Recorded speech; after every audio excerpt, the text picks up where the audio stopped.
कर रख लेंगे आई पेटी में ताला लगौलेंगे।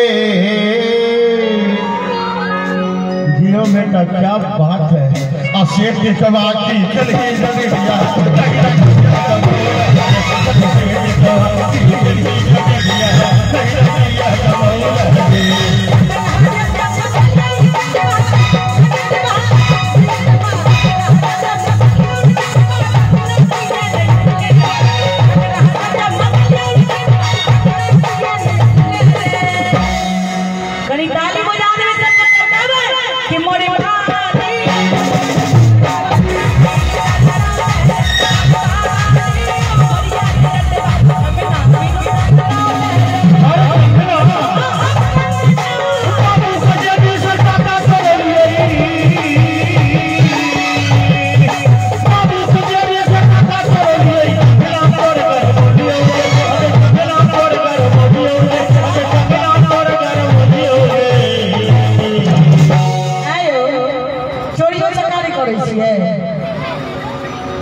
घूम फिर पैर हाथ सीधा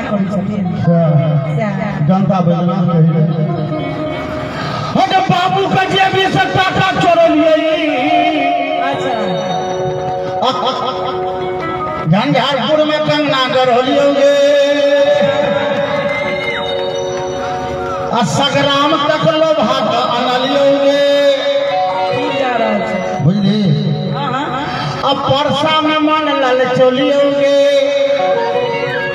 महीनवार तक ठेका अनलियोगे।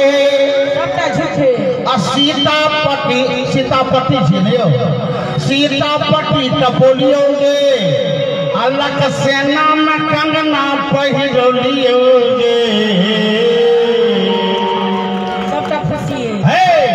असे कंगना की चली